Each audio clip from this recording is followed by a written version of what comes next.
Bismillahirrahmanirrahim. Assalamualaikum warahmatullahi wabarakatuh.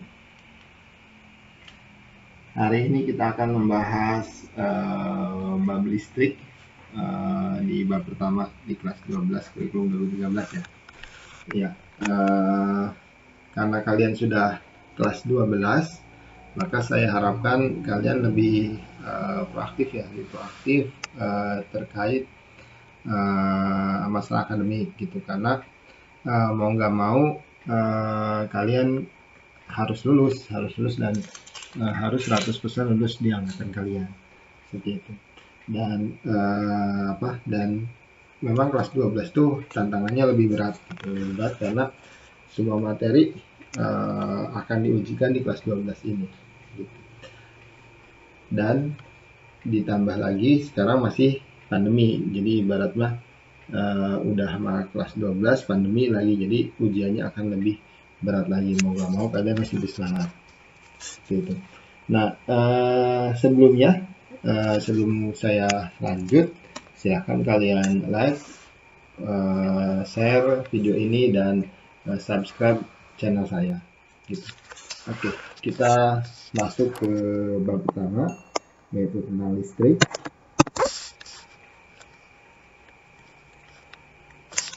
Secara umum saya akan menjelaskan listrik secara dulu. Listrik itu kebagi dua. Yang pertama itu bahasanya listrik dinamis sama listrik statis.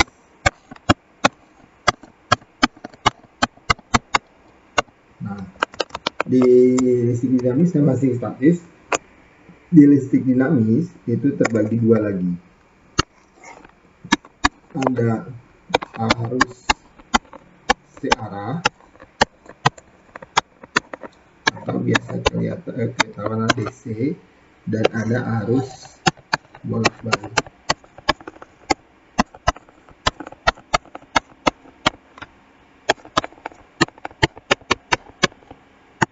atau biasa disebut dengan AC gitu. Nah, simpelnya gimana kalian membedakan ini tuh arus dinamis bolak-balik atau arus statis, listrik statis gitu. Nah, kalian bisa dilihat dari contohnya aja sih.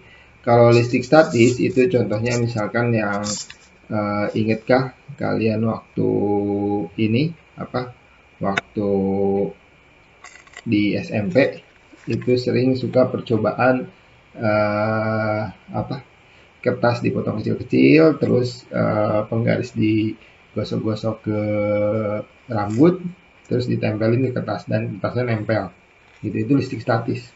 Jadi listriknya harus diberikan perlakuan dulu, baru dia akan bekerja gitu. Walaupun penggunaan penerapan listrik statis itu cukup banyak ya, misalkan di fotokopian yang laser, printer laser, terus habis itu fotokopian, terus halilintar, itu adalah penerapan dari listrik statis. Sedangkan yang kita kenal di kehidupan sehari-hari ya, listrik statis juga kehidupan sehari. Nah, yang kita gunakan dan kita sering gunakan listrik itu listrik dinamis gitu. Listrik dinamis kebagi dua, ada searah dan ada arus bolak-balik. Simpelnya adalah kayak baterai tuh. Baterai kalau misalnya ada senter, baterai itu kamu balikin positif dan negatifnya, maka senternya nggak nyala. Maka itu disebut dengan arus searah gitu. Tapi kalau kayak TV, kulkas, colokannya kamu cabut, kamu balikin dan dia masih nyala, itu berarti arus bolak-balik gitu. Jadi kalau misalnya ketika stop kontaknya dicopot, dibalikin itu masih bekerja, maka dia harus bolak-balik.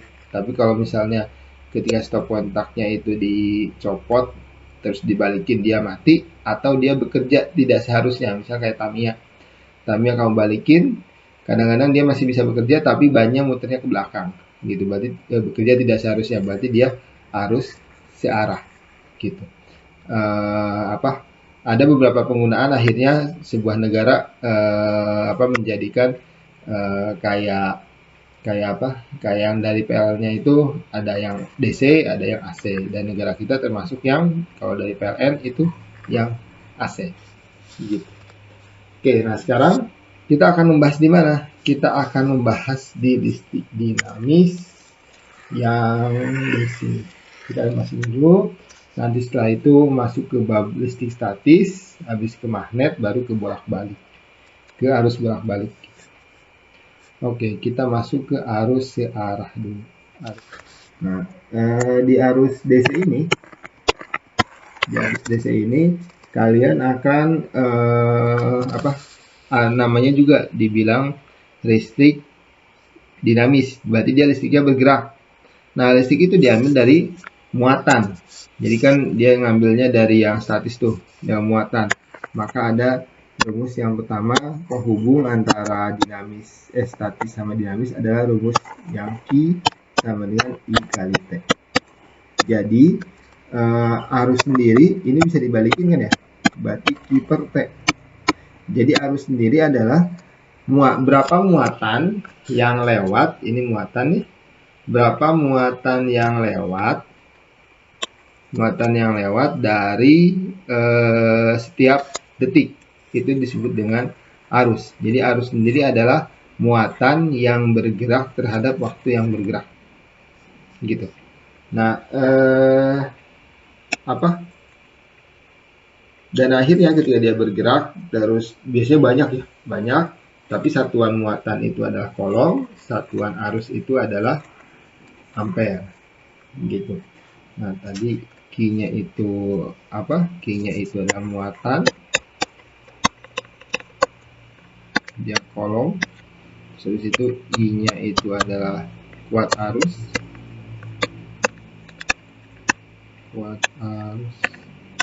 ampere, dan T-nya adalah waktu.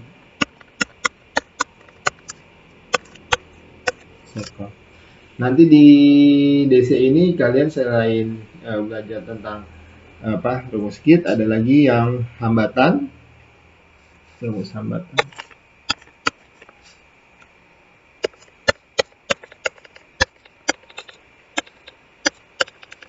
atau resistor. Jadi resistor ini setiap benda, mau itu kawat, mau itu kabel, atau diri kita gitu, yang kan suka kesetrum. Nah, itu juga dia semuanya memiliki hambatan gitu. Gimana cara ngitungnya? Cara ngitungnya adalah hambatan sama dengan rho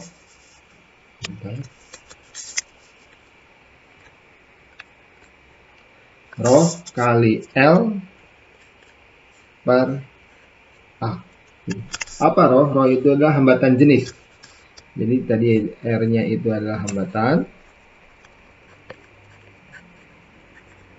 Terus rho-nya adalah hambatan jenis.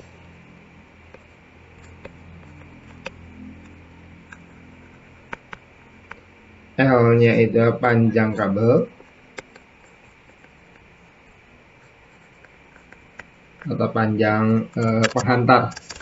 Panjang penghantar.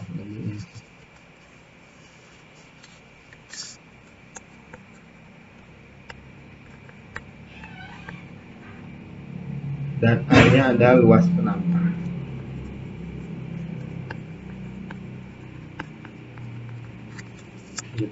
Jadi dia bisa baru kita dapat R-nya. Jadi setiap benda ada R-nya. Ada yang disebut dengan hambatannya. Nah, setelah ada R ketemu sama I, maka akan terbentuklah V. Gitu, akan muncullah V, yaitu tegangan.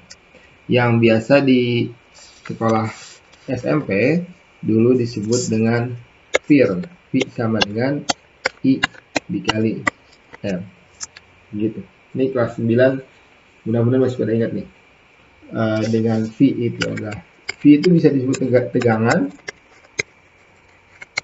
Ada yang bilang juga beda potensial.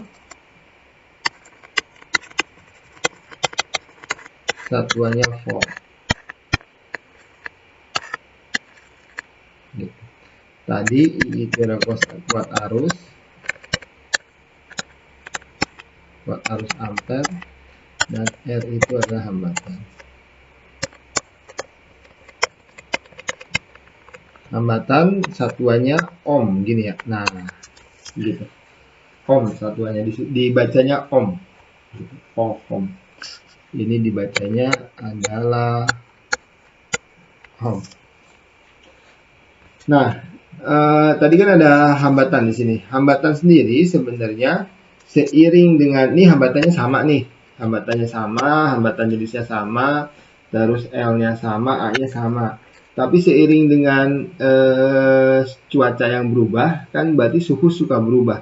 Makin dingin atau makin panas. Apalagi kita di negara tropis, kadang-kadang panasnya tuh suka, apalagi pas di musim panas itu benar-benar panas gitu.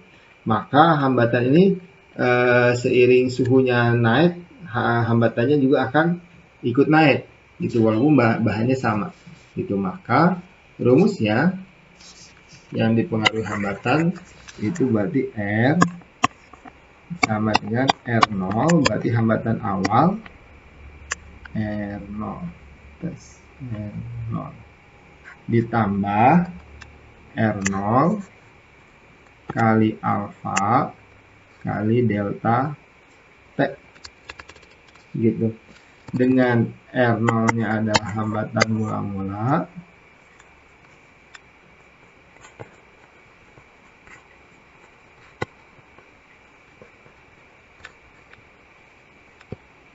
dan harus habis itu alfa adalah koefisien suhu,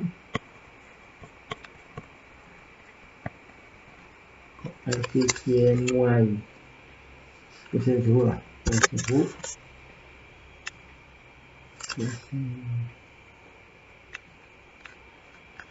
Dan delta T adalah perubahan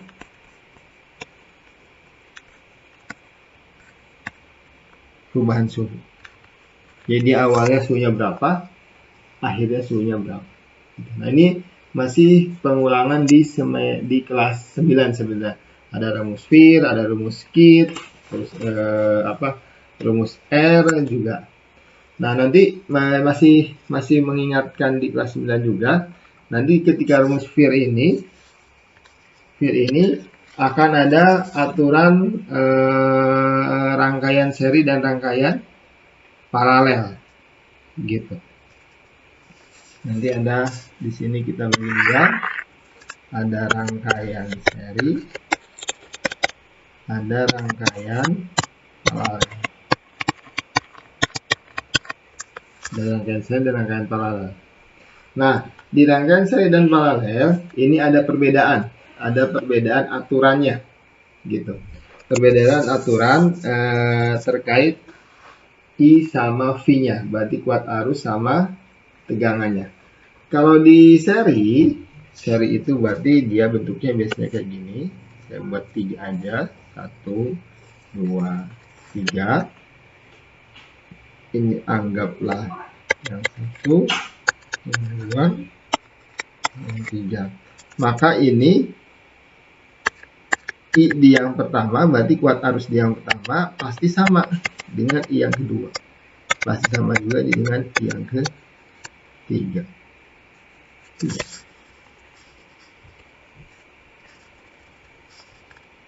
Yang kedua sama aja dengan I yang ketiga. Jadi dia sama. Dengan I sumbernya juga sama. Misalkan di sini saya buat juga dia di sumber.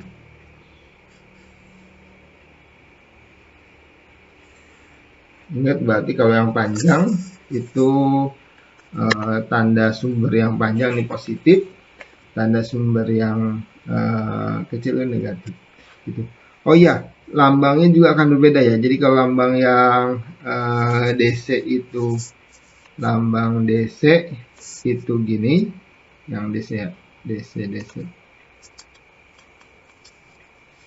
itu lambangnya satu kecil satu gede. Yang ini lambang sumber DC, dia positif, yang ini negatif.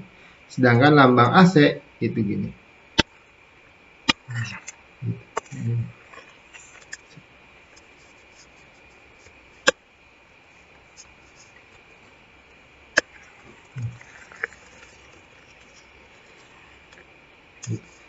Nah, terus kalau listrik statis dia karena nggak di dalam rangkaian ya, maka dia nggak ada lambangnya. Gitu. Ada sih nanti kapasitor, tapi bukan apa, itu bukan listrik, bukan sumber listrik statisnya. Oke, kita sip ke lambang ke ini lagi. Ada rangkaian seri dan rangkaian paralel. Gitu. Berarti kalau I-nya sama nih, sama dengan ini kan sumber. Yang sebelah sini berarti ini sumber nih. Ini sumbernya. Nah, sama juga dengan sumbernya atau I sumber. Gitu. Atau kita baliklah. Kita balik I sumber sama dengan, biasanya di SMP sumber duluan yang ditulisnya. I sumber kan I1, I2 sama dengan I3. Gitu. Nah, sekarang gimana kalau V-nya? Berarti V sumber itu yang ditambah. Jadi V1 ditambah V2 ditambah V3.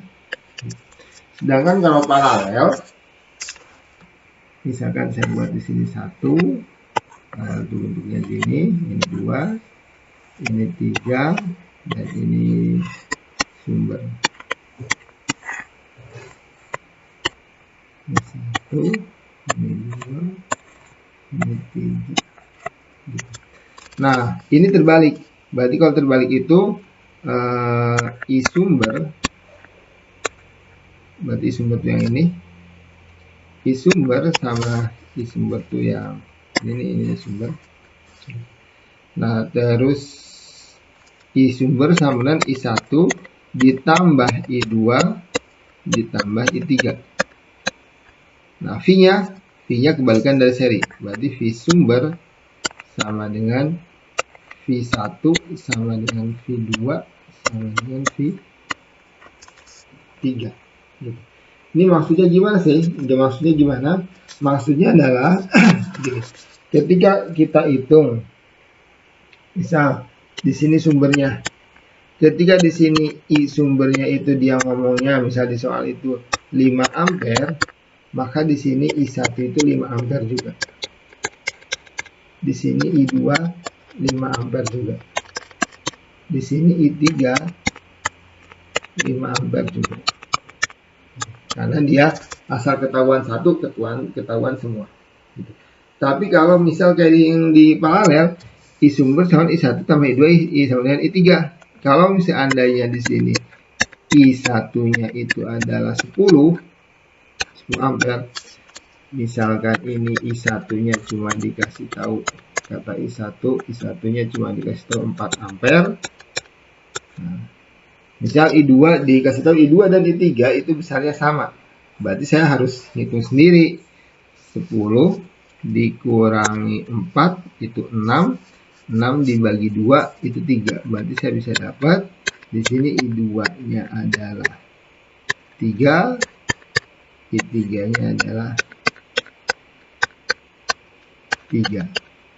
Gitu. Atau misal di soal nanti ada lagi diketahuinya ininya 2, maka ininya berapa? Gitu. Misal kalau di sini jadi 2, maka saya harus hitung tuh. Nah, ini 2. Ini misalkan 2. 4 tambah 2, 6. Berarti ininya 4. Gitu. Jadi berapa tergantung ketentuannya, ditambah atau sama dengan. Begitu juga dengan V-nya. Gitu. Jadi kalau misalnya V-nya ditambah, berarti ini ketika ditambahin hasilnya V sumber. Tapi kalau sama dengan, berarti sumber sama dengan yang di atasnya. Jadi kalau misalnya diketahui 1 atau 2 angka, kita bisa tahu semua. Tapi kalau yang sama dengan berarti tahu 1, tahu semua. Gimana dengan R? Kan tadi minimal ada 3 komponen. Ada V, ada I, dan R. Ini baru I dan V-nya. Kalau R,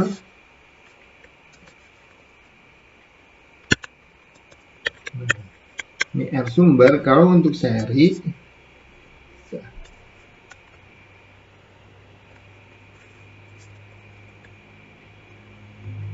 nah untuk seri itu berarti kita tambahkan Berarti R1 ditambah R2 ditambah R3. Ini kalau misalnya dia ada banyak, ini ditambah lanjut ya. Ini juga ditambah lanjut, ditambah 4, 5, 6, ini juga sama aja. 4, 5, 6, dan sebagainya. Tapi kalau serinya ditambah, berarti paralel gimana? Paralelnya itu berbeda, bukan jadi sama dengan, tapi jadi satu per khusus hambatan. Jadi satu per yang paralel, R paralel ini sumber ini ya sama dengan 1 per R1 ditambah 1 per R2 ditambah 1 per R3 ditambah selanjutnya. Dan juga gitu. Ini saya ubah, S-nya khawatir ke tuker sama seri, tapi ini maksudnya bukan seri ya, ini sumber gitu. Tapi saya ubah jadi paralel, jadi sumber paralel gitu. Tapi ini maksudnya sumbernya ya, gitu. Sumber. Ini ketentuan rangkaian seri dan rangkaian paralel gitu. Ini di SMP pernah nih. Nanti mudah-mudahan di LKS ada soalnya, sehingga kalian bisa agak ngerjain lah gitu. Kalau contoh soalnya ada juga, nanti mudah-mudahan bisa kita bahas. Nah, tapi ada beberapa rangkaian yang ternyata kalau kamu otak-atik, dia nggak akan bisa jadi seri dan nggak akan bisa jadi paralel gitu. Rangkaian seperti apa? Itu ada 3 bentuk. Yang pertama ada bentuknya.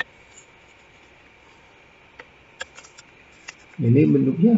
Ini ada R1, ada R2,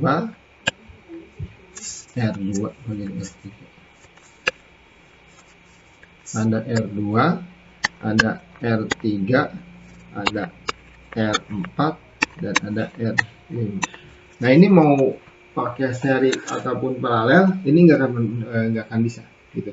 Ingat ya, ini R5-nya jangan terbalik, dia R5-nya ada di antara 1, 2, bukan di sini. Kalau di sini ini masih bisa. Ini bentuk yang pertama yang nggak akan bisa dikerjain sama seri, baik seri maupun paralel gitu. Yang kedua itu bentuknya seperti ini. Nah, jadi sebenarnya gambar pertama sama kedua ini sebenarnya sama. Kalau kita masih yakin sama Pak, gitu, masih nggak agak ragu. Ini lihat percabangannya. Percabangan ini A, R1 dan R2. Percabangan ini A, R1 dan R2. Percabangan ini R2, R3, dan R5. Percabangan ini R2, R3, R5. Yang ini R1, R5, R4. Ini R1, R5, R4. Yang ini R4, R3, dan B. Dan yang terakhir R4, R3, dan B. Setiap percabangan itu memiliki teman-temannya yang sama, yang bergandengan 3, 3, 3 dengan yang ini. Berarti sebenarnya rangkaian yang atas sama dengan rangkaian yang bawah gitu. Hanya penempatan atau tampilannya aja yang berbeda.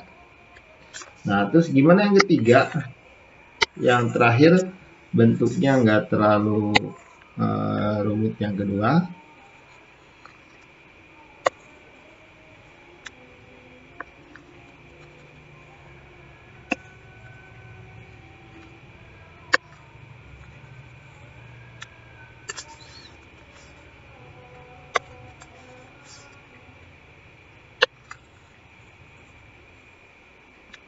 Ini R1, ini A, ini R2, ini R3, ini R4, ini R5.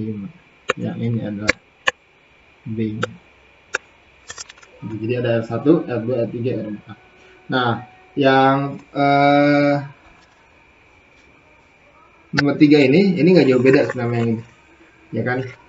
Cuma yang R1-nya dimiringin, R4 dimiringin, R2 dimiringin, diagonal, R3 diagonal. Sama aja. Juga sama aja. Jadi sebenarnya ketiga ini berarti kalau yang ini sama 3 sama 1 sama, berarti sama 2 pun sama. Karena tadi 1 dan 2 sama. Berarti 3 ini sebenarnya sama. Cuman bentuknya aja, bentuk penempatannya yang bentuk bentuk tampilannya yang beda. Tapi pada dasarnya semuanya sama. Gitu, karena tadi dilihat dari percabangannya. Jadi ini tidak bisa dikerjakan baik seri maupun paralel. Ini disebut dengan jembatan Wheatstone. Apa itu jembatan Wheatstone dan bagaimana penyelesaiannya? Jadi kalau ada jembatan Wheatstone,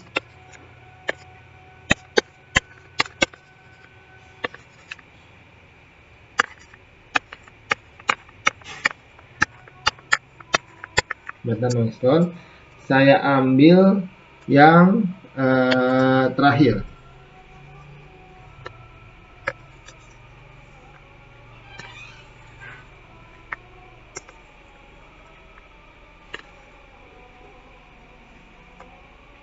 Ambil yang terakhir. Ini tadi ingat 1, 2-nya ke bawah.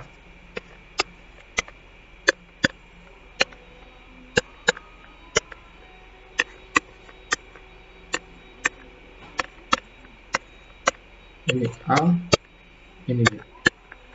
Nah, yang pertama, kalian harus menghitung faktor pengaliknya dulu. Kalikan silang antara R1 dan dikali R3. Nah, ini kalau seandainya sudah dikalikan sama dengan R2 dan R4, jadi kuncinya ini, R1 dan R3 harus sama dengan bukan harus. Seandainya R1 dan R3 itu dikalikan hasilnya sama dengan R2 dan kali R4, maka anggap R5-nya 0. Jadi anggap R5-nya hilang.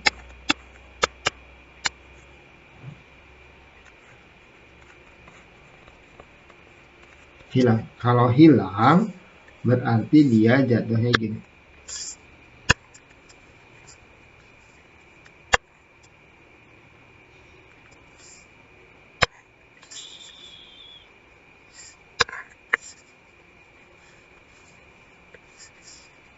Jatuhnya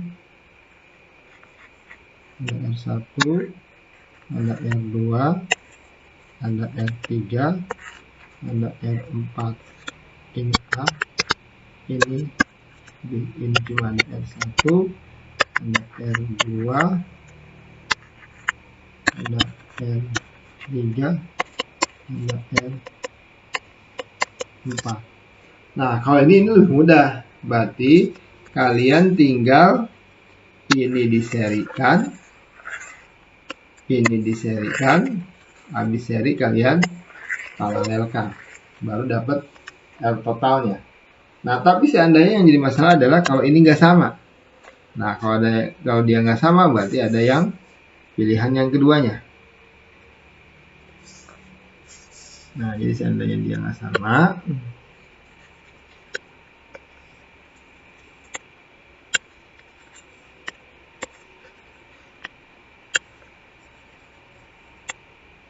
R1, R2, R3, R4, R5, R5. Nah, seandainya pas udah kalian kalikan nih, R1 dikali R3, ternyata enggak sama dengan R2 dan R4. Oh iya, Pak, gimana kalau saya dapat soal, ternyata kata soal itu R2-nya sebelah R4. Jadi ini mutlak sini, R1, R2, R3, R4, nggak masalah. Yang pasti ini silang ini sama atau enggak. Gitu. Nah, seandainya enggak sama, maka agar lebih mudah, kita akan menjadikan rangkaiannya menjadi seperti ini. muncul hambatan baru. Hambatan baru pertama di sini, kedua di sini, ketiga di sini. Gitu. Anggap misal tadi ini ada R1, ini A, ini R2, 3, R4, R5. Nah, maka akan muncul setelah itu RA, RB, dan RC gitu. Nah, RA, RB, RC itu sebenarnya hambatan pengganti, sehingga menghitungnya lebih mudah gitu. Nah, terus besarnya gimana? Besar RA berapa, RB berapa, RC berapa? RA, hambatan yang A, hambatan pengganti A, itu besarnya adalah R1 dikali dengan R2 dibagi R1 ditambah R2 ditambah R5.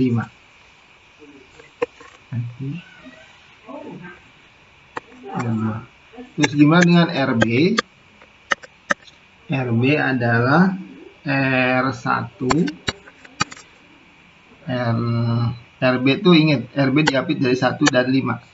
Berarti R1 dikali R5 per R1 ditambah R2 ditambah R5. Gimana dengan RC? RC adalah C diapit dengan 2 dan 5. 2 dan 5. Berarti R2 dikali R5 dibagi R1 ditambah R2 ditambah R5. Ini penulisannya saya dulu. Ya. Jadi kita bisa lihat dia tuh lihat apitnya. A bawahnya itu sama. 1, 2, 5. 1, 2, 5. 1 tambah 2 tambah 5 akan menjadi semua penyebutnya. Nah, sekarang pembilangnya berapa? Pembilangnya lihat di apitnya. A itu diapit 1 dan 2. Berarti dia 1 dan 2 A itu. B itu diapit 1 dan 5. Berarti 1 dan 5. Dan C diapit 2 dan 5. Berarti C diapit 2 dan 5. Gitu. Ingat penamaan ABC 1, 2, 3, 4, 5 ini hanya perumpamaan. Pak, gimana kalau misalnya saya dapat soal di sini ada R1-nya di sini, tapi R2-nya di sini, R3-nya di sini, R4-nya di sini. Maka mau nggak mau ketika rumusnya ini masih berlaku, ketika dia 1, 2-nya malah searah jarum jam. Berarti tetap 1, 3 sama 3, 2, 4. Walaupun ketukar, tetap dikaliin kayak gini. Ketika beda, adalah hasilnya dikalikan beda jumlahnya. Nah, A, R, B, R, C-nya berarti jadi A diapit 1 dan 4. Seandainya dia muternya di 1, 2, 3, 4, berarti ini jadi 1, 4. Gitu. Terus berarti ini tetap 1, 5. Ini tetap 4, ini jadi berubah 4, 5. Jadi tergantung penamaan di soalnya. Yang pasti ketika buat lihat syaratnya, dia harus hitung yang berseberangan. Terus habis itu ketika ada hambatan pengganti A, B, C-nya, lihat yang berhimpit. Seperti itu. Maka nanti setelah ini jadi, setelah hitung keluar harganya berapa, nah nanti rangkaiannya akan berubah. 1 dan 2-nya, 1 dan 2 ini akan menghilang. Jadilah seperti ini. Ini A, ada yang merah, ini RA, RB, RC, terus di sini ada R4, ini ada yang 3, ini yang jadi ada RA, RA.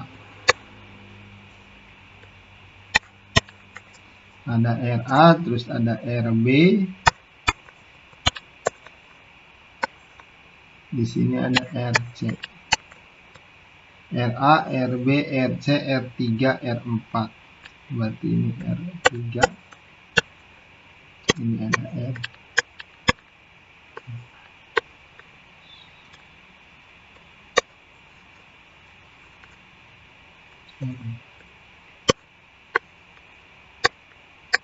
Nah, kalau udah gini, ini akan lebih mudah kita mengerjakannya. Berarti ini tinggal kalian serikan, ini juga kalian serikan. Habis itu nanti kita paralelkan. Nah, setelah paralelkan nanti serikan lagi. Nah, barulah menjadi R totalnya. Nah, itu jembatan Weinstein tuh. Nah, jembatan Weinstein itu ada beberapa SMP yang mengajarkannya dan ada yang beberapa SMP yang belum mengajarkannya. Tapi ini sebenarnya masih materi di SMP gitu. Ini masih belum masuk ya, belum masuk ke materi SMA. Nah, saya akan yang mengajarkan saya akan ingatkan lagi yang materi terakhir di SMP, yaitu terkait energi listrik dan daya sih. Ini nggak bisa dipisahkan, energi dan daya listrik.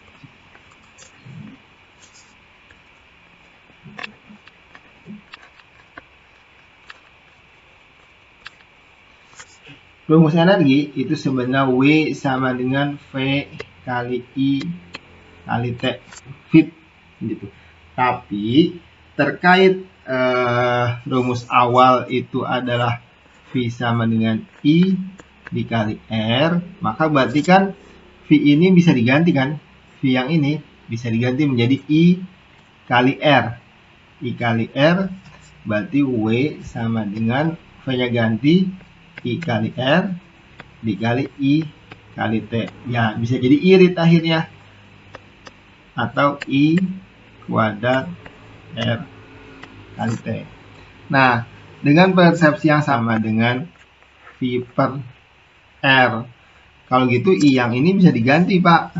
Nah, yang ini bisa diganti. Berarti jadi I-nya kuadrat, berarti V per R-nya dikuadratin dikali R dikali T. Berarti W sama dengan V kuadrat per R kuadrat kali R kali T.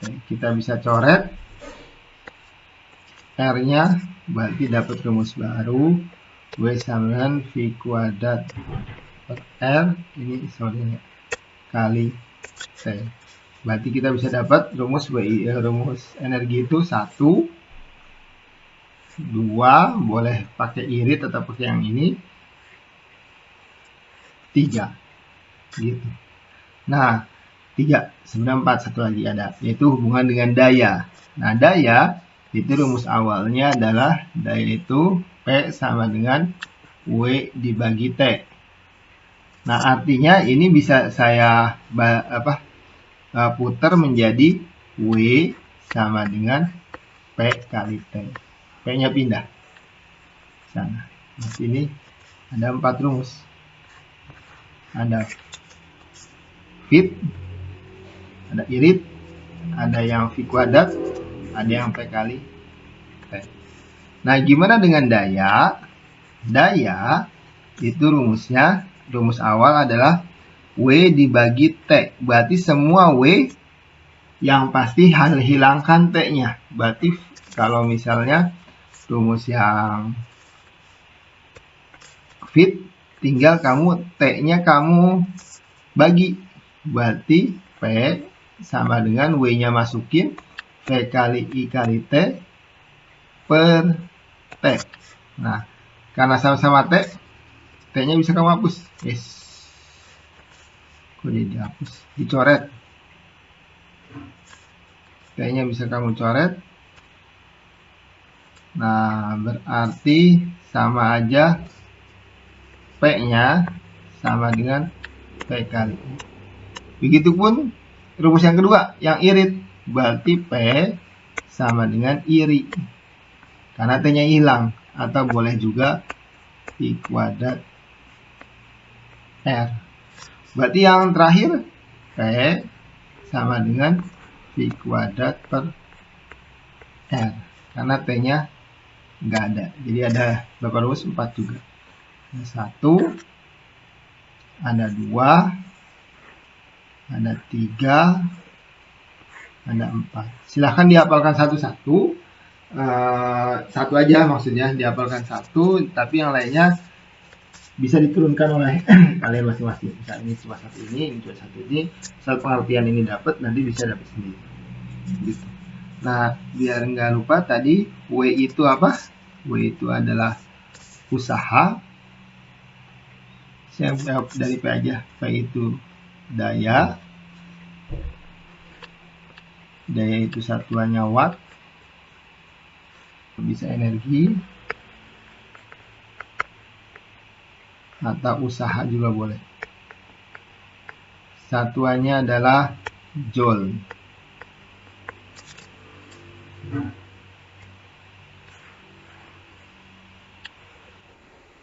Iya, ini materi yang di SMP sampai di sini nih. Nanti setelah ini baru kita akan masuk ke materi SMA-nya, yaitu hukum Kirchhoff 1 dan hukum Kirchhoff 2. Dan seandainya ada soal yang bisa kita kerjakan, nanti akan saya kabari untuk soal-soal yang di LKS-nya. Gitu. Sebelum kita lanjut ke hukum Kirchhoff 1 dan hukum Kirchhoff 2, silahkan jangan lupa like, terus share video ini. Kalau ada yang nggak ngerti silahkan komen di bawah gitu. Dan jangan lupa subscribe channel saya. Sekian dari saya. Assalamualaikum warahmatullahi wabarakatuh.